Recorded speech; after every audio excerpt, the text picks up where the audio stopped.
Welcome back to the 6th episode of You're All Doomed, the podcast that dismembers Friday the 13th into 13-minute chunks. I am Greg, your generator maintenance expert. And I am Brian. And this chunk continues with Bill fumbling with the lantern that he's trying to light. Still trying to light the lanterns. Still working on that, Bill. And ends with a middle-aged woman wearing a blue cable knit sweater. My first question for you this episode, Brian, is I'd like to know your preference. Poncho or actual rain slicker? I'd have to say rain slicker because ponchos, you typically have to pull over your head, and that can be kind of counterproductive if it's soaking wet. Interesting. With the rain slicker, I feel like you can have a little bit, it's easier to get off once it's soaking wet and kind of, discard of. Doff onto the floor. Yeah. Okay, fair enough. I would have agreed with you previously, but I've been kind of coming around on the idea of ponchos. Not the shitty clear plastic ones that you get at the zoo when you're caught in a rainstorm and they sell you a poncho for $5 in a little Ziploc bag or something. But I've seen some pretty cool, almost like outdoor adventure type of ponchos that look pretty cool. And seem very substantial. They're not very functional, though. They typically don't have pockets or even real sleeves. Agreed. Although, frankly, that's something that because of Steve Christie's poncho, which does have sleeves, I'm like, oh, it's kind of the best of both worlds. So I'm kind of on board with that big floppy yellow rain poncho that he's got. All right, I'll take it into consideration. So yeah, we've got Bill fiddling around with the lantern some more, and then he's gonna head off to check on the generator. This episode is all about generator maintenance, and he leaves Alice to hold down the fort in the main cabin. Considering the fact that all the counselors are missing, and she just saw a bloody axe in one of her friend's bed, she falls asleep rather quickly. Yeah, it's surprising that she's dozing off. Yeah, she's like, I'm just going to take a little nap. Everything is fine. I think I would be pretty wired and not taking a nap. Mm-hmm. It also complicates her nap because of the fact that couch looks like it really stinks. Yeah. I mean, there's got to be 22-year-old counselor jizz just crusted all over that thing. So much sex has been had on that. So lots of raw dogging on that couch. Yeah, big time raw dogging. So yeah, the other thing that we get a lot of in this episode is coffee making. Yeah, I've got more notes than I should have about the coffee making because Bill's gone. He's away at the generator, but Alice decides that she falls asleep and she wakes up what seems like minutes later, and she's completely disoriented. Mm-hmm. She has no idea where she is or where Bill is. So I don't know how she's forgotten the circumstances so quickly, but whatever. She gets up and she decides to make 2 cups of coffee, which is very nice. Except I'd like to point out it's weird that she only makes 2 cups of coffee, presumably one for her and one for Bill. But right. That means she's assuming everyone else is dead and not going to turn up and want coffee. Right, but there's also no evidence that suggests they're going to come back to her cabin and want coffee. She knows that Bill, or hopes that Bill, is going to come back pretty soon.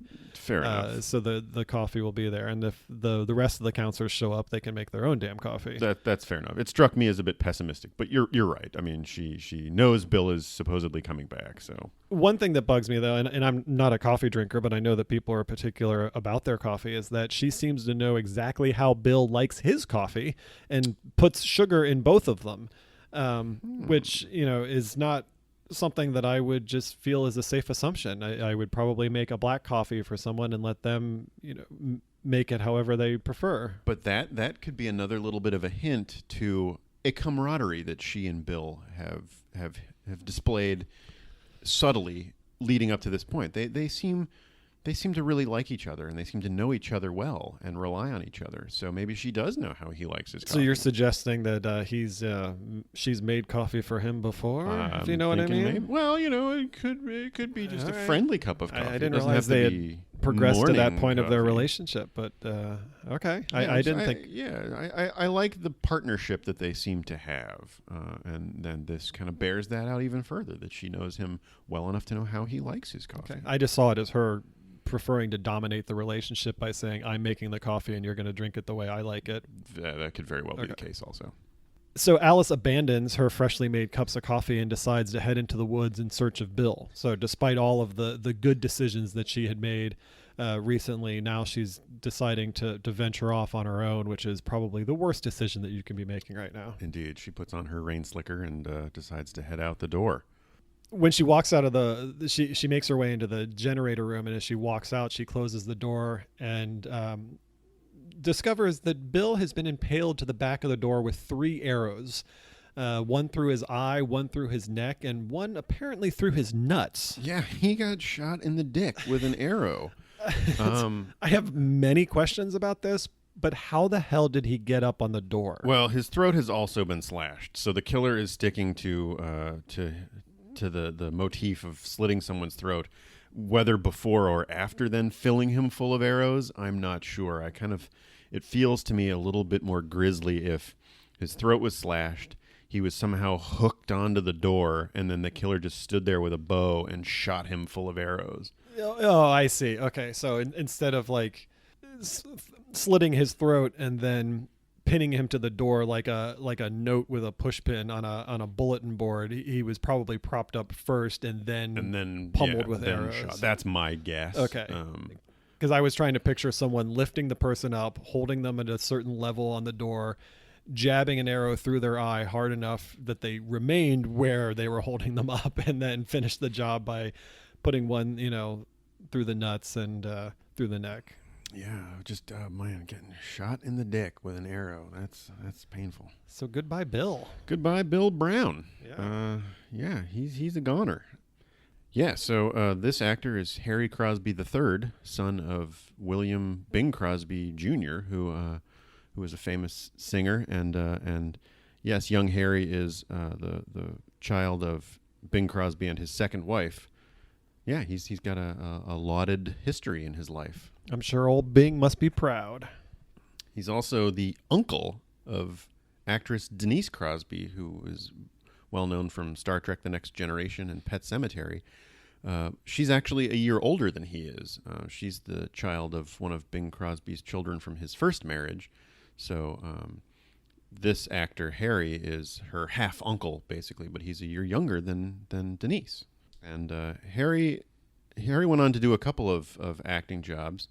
Most notably, he was on an episode of Double Trouble, which is one of the best shows of all time. Obviously. For obvious reasons. I can think of 2 reasons. I can think of 2 reasons that show is fantastic, and I think Jason Mantzoukas would probably agree with us. Harry is now an investment banker out in California. It's interesting that a lot of the people from these movies, just with the exception of Kevin Bacon, obviously, never really continued on with their acting passions. It's like they forgive the pun again, but they took a stab at it and then they decided to go on and do something else. That's interesting. Yeah, and I mean, I actually think that Harry Crosby did a pretty good job in this movie. He was a likable guy. There was the one, weird moment with after the snake that we weren't quite sure what he was going for there, but he was a reliable source of comfort for the other characters in this movie, and just seemed like a good guy. Yeah, like none of the characters in this movie are particularly well developed, but he was, from what he was given, which was not much, he ended up being one of the more likable ones, and probably, the first kind of kill that we feel a little bit bad about. We're like, oh, yeah, Bill, he was a good Bill. sport. So this understandably freaks Alice the fuck out.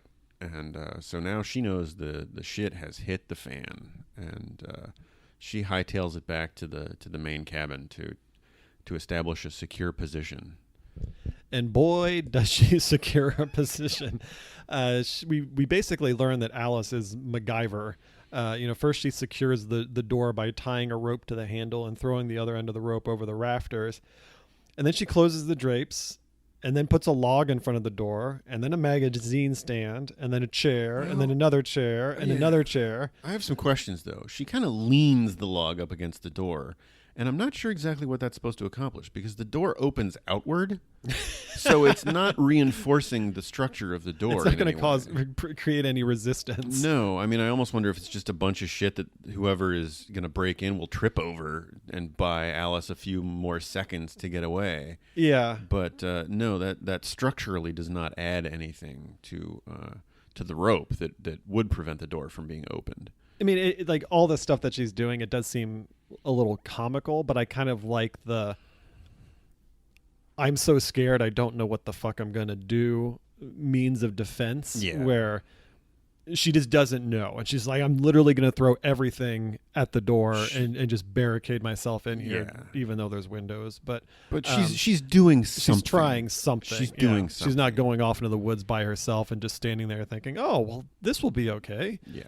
She's trying to put up a defense. And I like that. Like, I feel like that's a pretty natural reaction to things where, not everyone is going to, be brave and like grab a weapon and be like, bring it on, motherfucker. Like some of us are just going to hide and we're going to like try to barricade ourselves as much as we can. And that's what she's doing. Yeah. And it harkens back to her resourcefulness and she's just using what she's got on hand to try and improve her situation.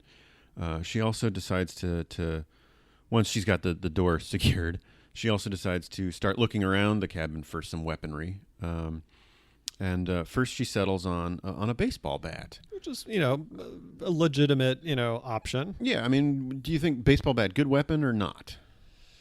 I mean, it depends who your opponent is. If they're smaller than you, I think it's very effective. You could hit them in the knees or something and kind of take them out that way. You can also bonk them on the head if you're lucky enough. But there's not many places on a body that you're going to hit someone with a bat that's going to take them out for good, unless you just get a clear shot at their head, which is probably not going to happen. But it's fine. And again, she's kind of freaking out, doesn't know what to do, and there's not going to be a lot of things lying around, I would imagine, that she could use. I did some reading on self-defense using a baseball bat, and it's generally accepted as, if you got nothing else on hand, it's better than nothing. It can be pretty good.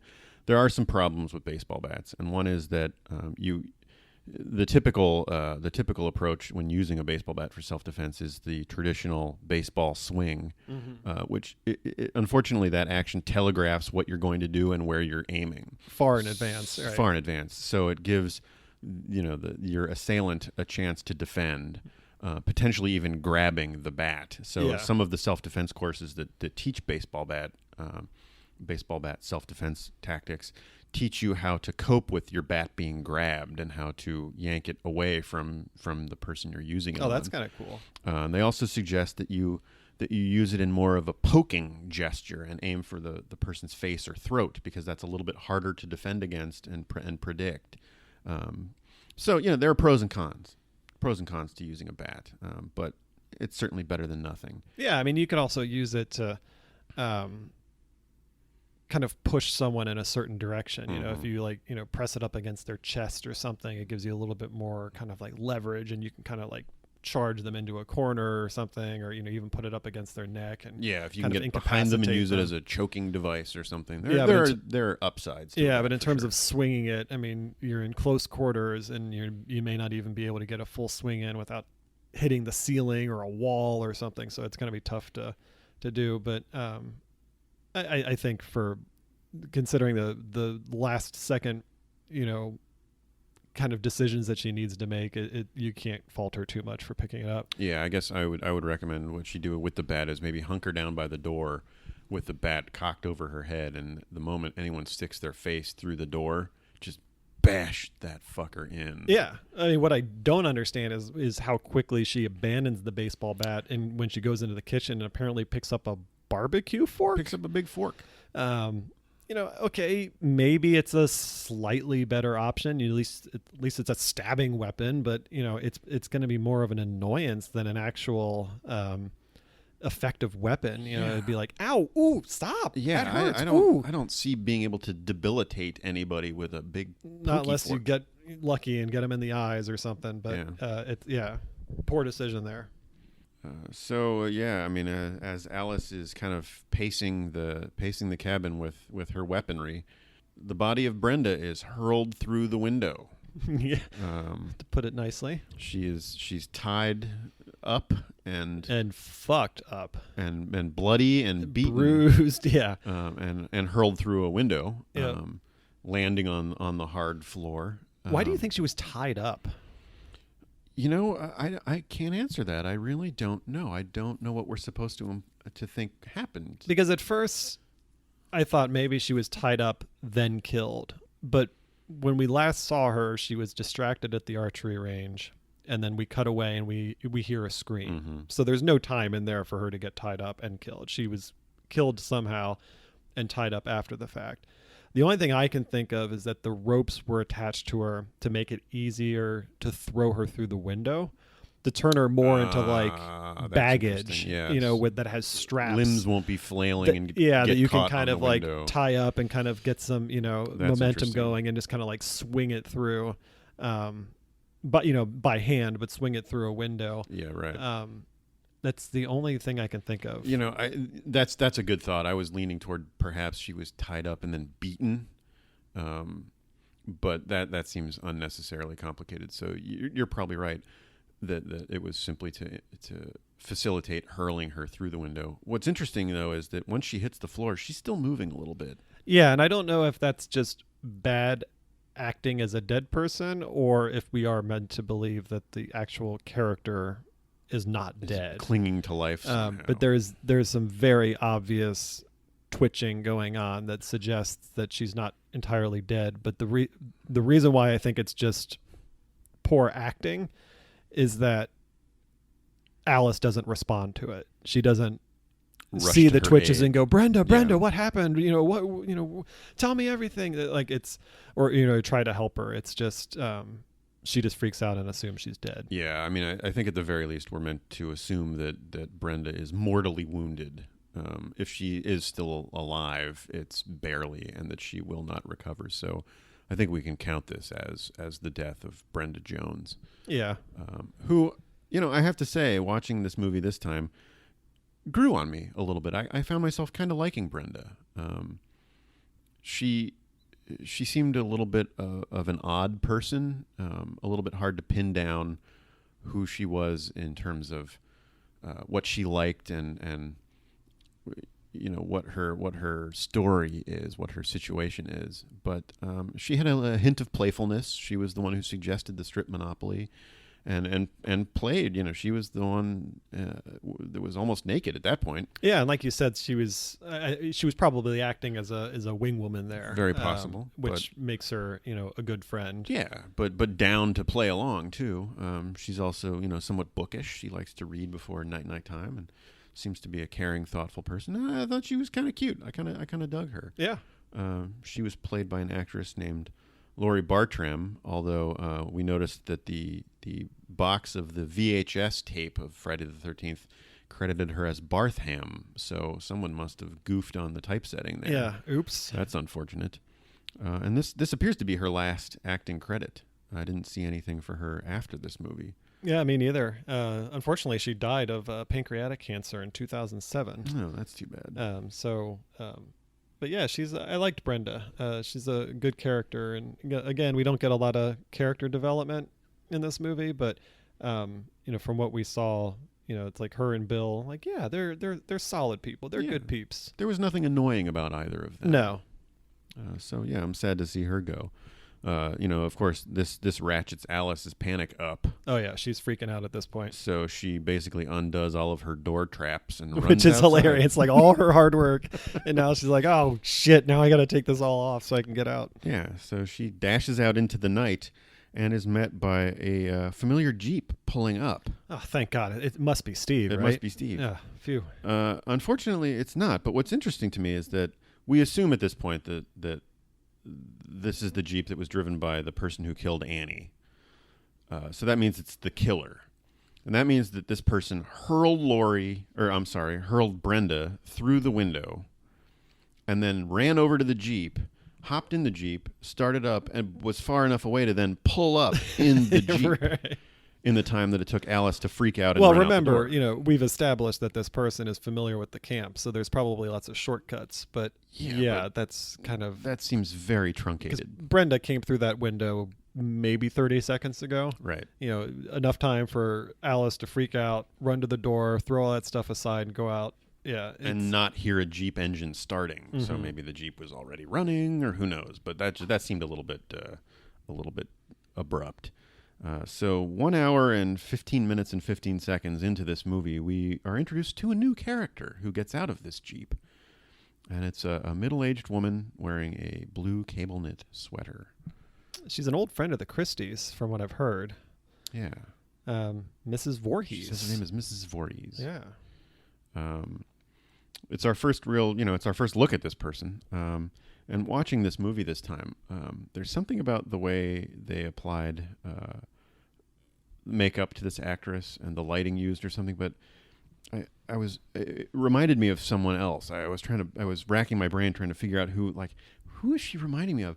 And it struck me that Mrs. Voorhees kind of reminds me of Mo Green from The Godfather, played by Alex Rocco. There's just something about her face in this. And that's not any sort of indictment of Betsy Palmer. But yeah, I'm just like, I am strongly reminded of Mo Green for some reason.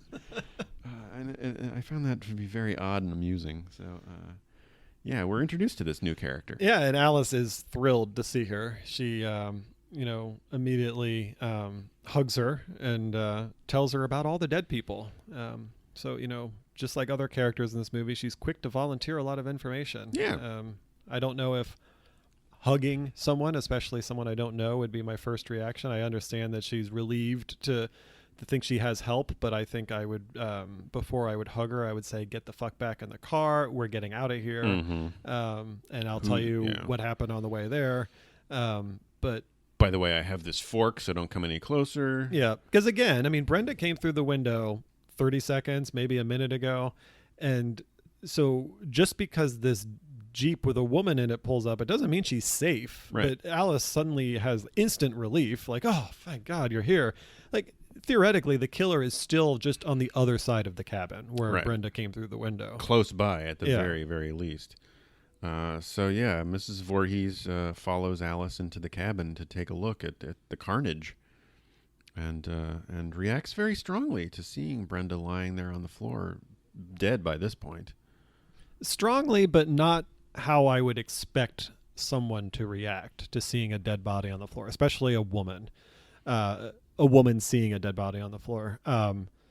She's just kind of more disappointed that this person is dead. Mm-hmm. Like, oh, isn't that a shame? She was so young and she probably had so much life ahead of her. There's no like, holy shit, what the hell's going on here? Yeah, what she happened? Seems like she almost expected it would be there. Yeah, and so the reaction is odd, and I don't know if Alice really picks up on that, but I think if I were in that situation and I led someone to this dead body and that was their reaction, I'd be like, wait, what? Really? Like, I kind of freaked out when I saw this, but you're more just kind of Yeah, a little how are you bummed holding it out together so much? Yeah.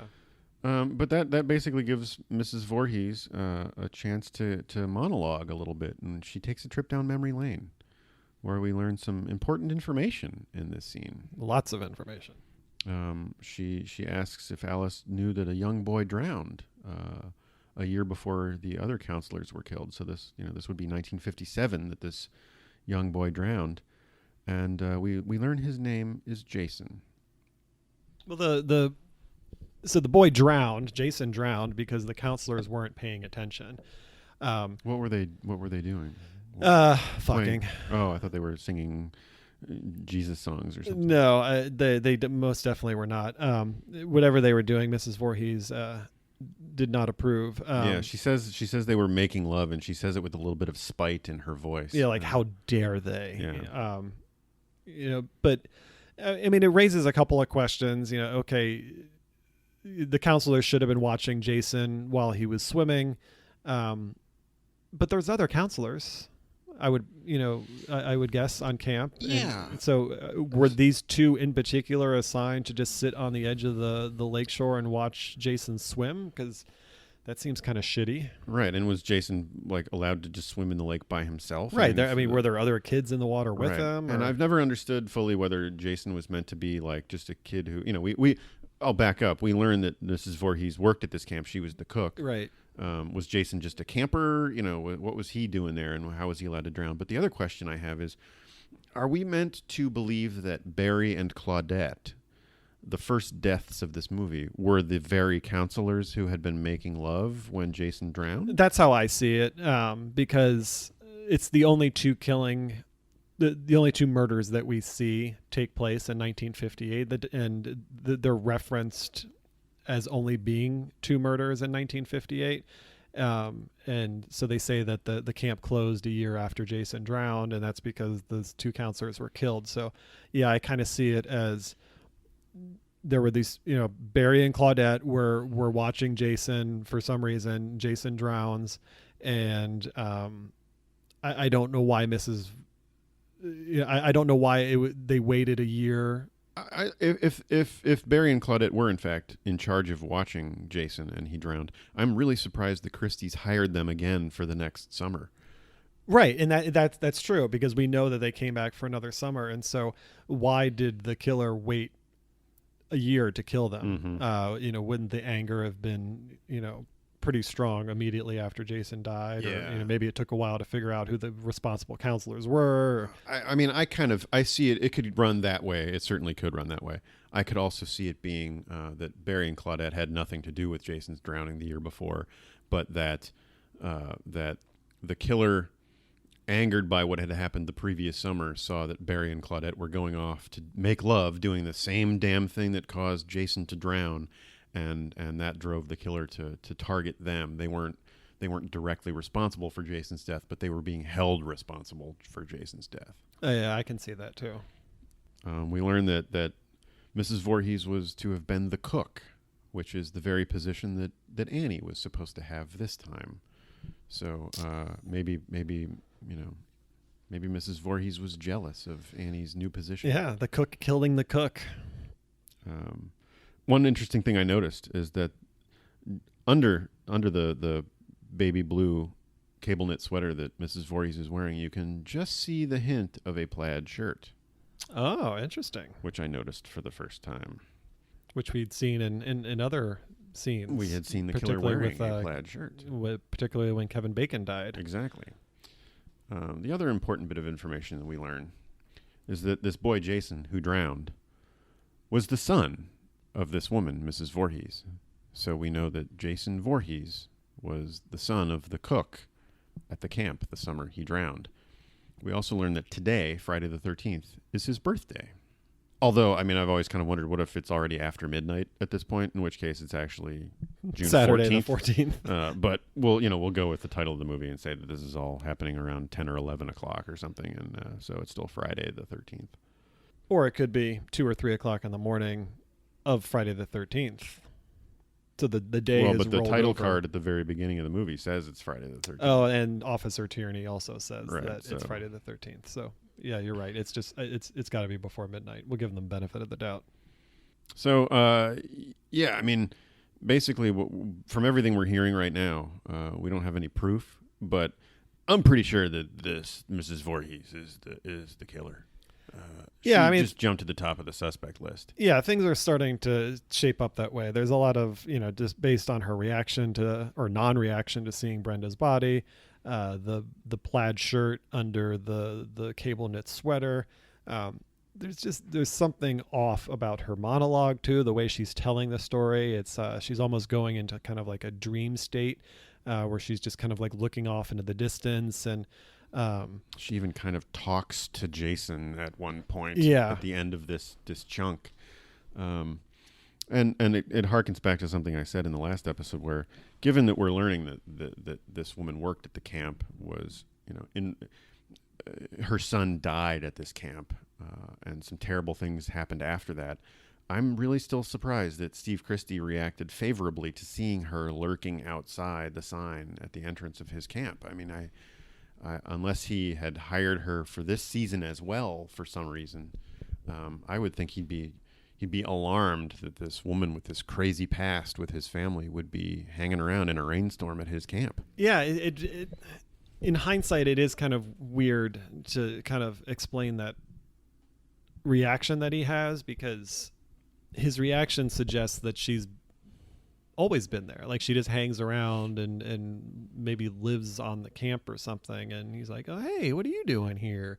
It's not the reaction of someone that hasn't been there in 30 years and decides to show up. Like, yes, she's a friend of the Christies, but well, according to her, right. But we don't know if they, hang out on a regular basis, or, maybe she just lives in town and she's, sees them and, sees Mrs. Voorhees at the diner every once in a while. I don't know. But, yeah, the reaction is a little odd. I don't believe it's ever said in this movie at all, but we do know that Mrs. Voorhees' first name is Pamela. I'm sure there's a lot of supplementary information about her out in the world. Yeah, there are conflicting kind of backstories, fan fiction type things that people have concocted about Mrs. Voorhees. Before we get into that real quick, there's, as she's doing her speech explaining to Alice what happened to Jason, who we now know who is her son, she also starts to have a conversation with Jason, like a dream state conversation where she is picturing Jason drowning in the lake, and he's screaming for help, and he's like, "Mommy, help me," and Mrs. Voorhees is responding out loud, and she's saying, "I am Jason, I am," and I think that is kind of the final proof to support what you were saying, that Mrs. Voorhees is probably the killer. Yeah, we're getting some signs of crazy here. Like, she is helping Jason by killing these counselors. And we can discuss her motive, a little bit later, but along those lines, with the backstory, which again can be disputed depending on the source that you look through, but there's stories that suggest that Mrs. Voorhees actually heard the voice of her unborn child, Jason. So there's some weird connection between the two of them from the very beginning. And that might be a little bit too mystical to be believed, but the fact that she's still having this kind of conversation with her dead son out loud. So like maybe while she was pregnant, she was hallucinating that she was hearing his voice talking to her, so she was crazy even that far back. Yeah, because there are differing opinions, but her husband's name was Elias Voorhees, and depending on where you look, he was kind of a dick and abusive to her, and just not a very good husband.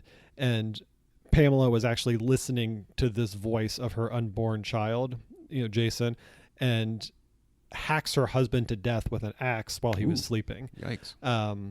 So Jason knew something was wrong with this guy, and he was allegedly speaking to his mother and kind of guiding her actions. Right. Yeah. You can look at it a couple of different ways. But after she kills her husband, she discarded the remains and burned their trailer to the ground. So, if you want to believe that aspect of things, and we know that she was a cook on the camp, so there was some sort of, she obviously hid that part of her life, otherwise she wouldn't have gotten this job at the camp. But there's a lot of kind of red flags that are pointing that she's just not very stable. Yeah, I mean, those kinds of things are fun to speculate on, and it just kind of, it depends on what you find more interesting about a character when you're inventing backstory for them, that the movie isn't presenting for you. There are elements of that version that are cool and kind of creepy, but I also think it could be creepy to assume that she was perfectly normal before Jason drowned. Yeah. We get a few glimpses of Jason drowning that are, I suppose, meant to be flashbacks in her mind or hallucinations in her mind, where something appears to be not quite right with Jason. Yep. So she may have had a hard life even before this terrible accident. But it could be that she was a perfectly normal, well-adjusted woman, presumably a single mother, making her way the only way she knows how, making her way in the world by working at this camp where her boy is nearby. And then this terrible thing happens, and it drives her to madness. Or maybe she had a hint of madness all along, or you can go in a couple different directions with it. I definitely think it's the less you know about her, I think the more creepy she is. Mm-hmm. When you start to kind of justify some of the behavior too much by saying, "Oh, she had an abusive husband, she killed him, and she had a child that she could talk to before it was born," it takes some of the creepiness out of it. And I would prefer to just think of her as you said, a woman that was probably totally fine, and her only child died, and she snapped and just was never quite the same. Even though she killed the counselors that she believed were responsible, for whatever reason, she still believes that she has to continue protecting this camp and protecting her dead child. I think that in itself is creepy enough. Yeah, I mean, the more you layer on to a backstory, and add elements of predestination or something, it can get overly complicated and be a little bit less believable and more contrived. I've seen versions of a story of Jason being a young boy and displaying some alarming tendencies that we might touch upon later, and I'm just like, I kind of like with the stripped down basic story that we're shown in these movies. I don't need a lot of earlier hints that could lead to the what's to come. He was a boy that apparently had some developmental problems, needed some special attention, was not a good swimmer, went swimming in the lake, whether with permission or not, and was supposed to be watched, wasn't, and drowned. And it's an unfortunate accident. And that set off a chain of events that snowballed. That in itself is enough. Like that, there's your motive. I'm fine. Yeah, I don't need all the other stuff. That's why I tend to not go down the rabbit hole of all the different versions of who Mrs. Voorhees is or was. What else do you have for this chunk? Anything noteworthy that we should cover? No, I mean, Mrs. Voorhees just, she tells Alice that she couldn't let them open the camp again. So we get a little bit more of a glimpse into her motive, which is, I'm not just killing people. I'm saving lives by preventing this camp from being open. Yeah, because bad things happen at this camp. And if they never open it again, then bad things can't happen again. And it's kind of an endless loop of logic. But that's the way she thinks. And that's kind of how we end up with this chunk of minutes. So to summarize the deaths in this episode, sadly, it's Bill and Brenda. Rest in peace, you two. Definitely. And farewell to Laurie Bartram, who she'll be missed, I'm sure. In terms of suspects, we've pretty much wiped the slate because we're virtually certain that it's this Mrs. Voorhees lady who seems like kind of a nutcase. The busboy might still be in on it, but there's not as much proof.